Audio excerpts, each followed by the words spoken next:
Professor Hill, do you believe that the Brexit will happen in a hard way?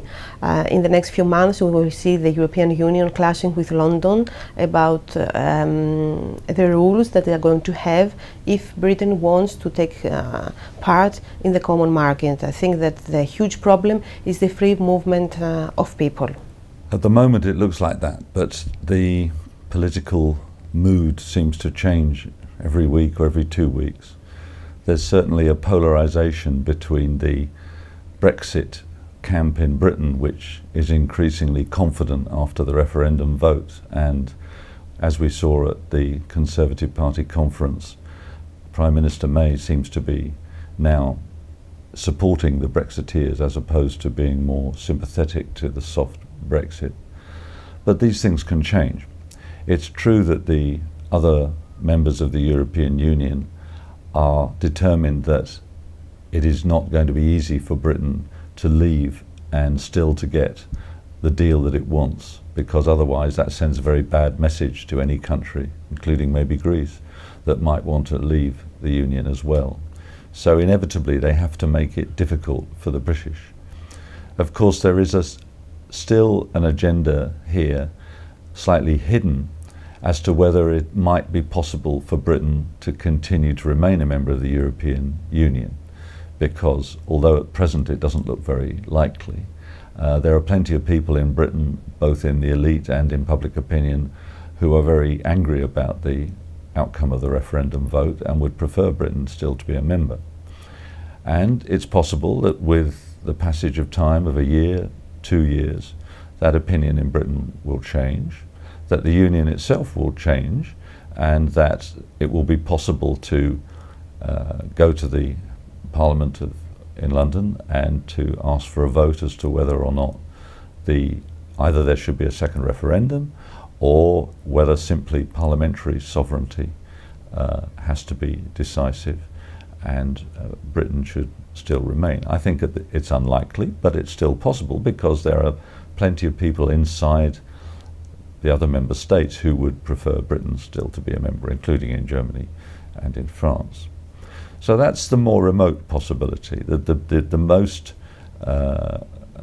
reasonable hope that the Remain camp has is for a soft Brexit. And you mentioned rightly the key issue of the mobility of people. Now, it's clear that the British are not going to be offered a deal which says you can control your borders and still remain a member of the free market. If that were the case, probably Cameron would have been offered the deal before the referendum and the vote would have been different. But he was offered some compromises in terms of transitional periods for people who could come and possible links to welfare benefit payments and so on.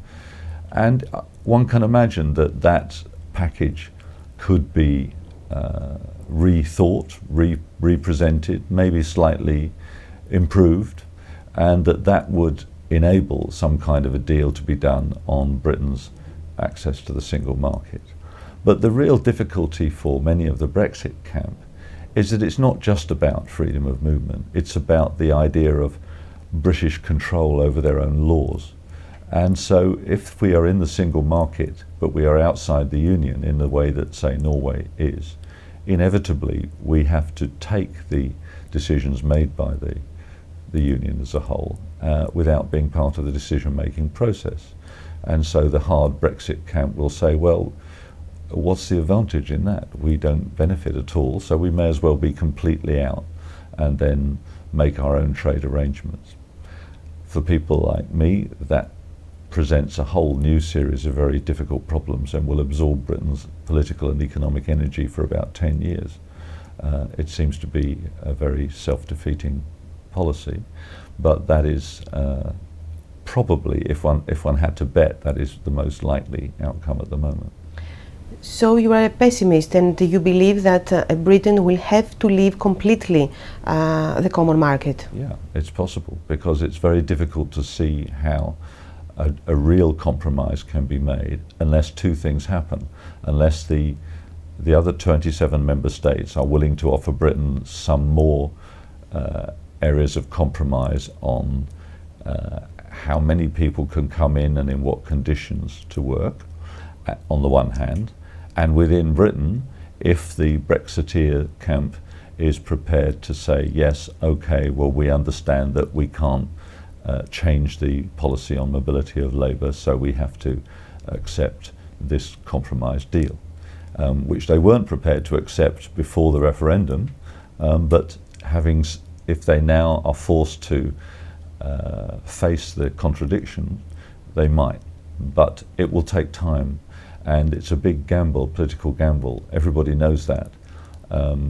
Everybody who wants Britain still to have a close relationship or even to be inside the Union knows that one has to hope that the passage of time will change attitudes on both sides. But nobody can predict exactly what that will be. One more of the huge issues is Syria, is the war in Syria. We see now that the United States is clashing again with Russia in the matter of Syria. And I want to ask you if Barack Obama a couple of years ago should have intervened, or even if Europe should have intervened in the war in Syria. And what is going to happen from now on, because we see the war in Syria has caused also the migration flow towards Europe. This is an extremely complex and tragic problem, and if we try to rewrite history and say, could we have done better, whether the we is the West, the world, the United Nations, the Americans, the Europeans, there are very few points at which intervention might have been possible, 2011, 2013, but we then have to say, well, what might we have done? The only conceivable outcome which might have changed things dramatically would have been regime change to bring down Assad. That would have, whether that was possible without ground troops is very doubtful. And of course, an attack on the regime's air force would have quite possibly led to a major crisis with Russia. So it's not easy to imagine different circumstances from those which happened. Now, the Europeans have clearly not been very effective in their policy on Syria, and they haven't managed to stop the tragedy, and the consequences for us all in terms of migration as well as human rights are very obvious. But if the United States couldn't do it, then Europe, without a military force of its own, Europe has relied for military action, as we saw in Libya, on the two member states which are permanent members of the Security Council, that is Britain and France, to do the military action, because Germany doesn't like to use the military force. Italy, Spain also quite reluctant. The smaller countries naturally don't have the resources. So it's simply not very feasible. Diplomacy obviously is the path which everyone wants to take, the least costly path. The Europeans have tried to engage in it, but unless the Americans and Russians can come to a deal to stop the bombing and to try and get a compromise, as they've tried very hard through the Kerry-Lavrov talks and the talks at Geneva, then nothing is going to happen. And it's not simply a question of a compromise between the regime, the Assad regime, and one opposition party, which Assad, of course, calls terrorists in any case. There are so many different opposition groups now towards the Assad regime. So even if Assad were brought down, who would govern Syria? It is one of the most intractable and tragic problems of our age, and the Europeans are simply trying to limit the damage for themselves. Obviously, peace in Syria is the first requirement, both for the people of Syria themselves and to stop the migration flow. But as it happens, the EU's deal with Turkey has broadly stopped the flow of Syrian migrants. Some are still going through the routes of Egypt and Libya, but most of those migrants are not Syrians. They're now from various parts in Africa, of the Horn of Africa, or across the Sahel. And the Balkan route is closed.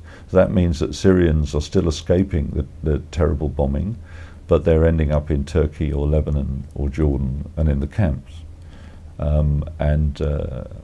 That is terrible for them. Whether it's more terrible than risking a long journey on foot across Europe, it's difficult to say. Thank you very much. Thank you.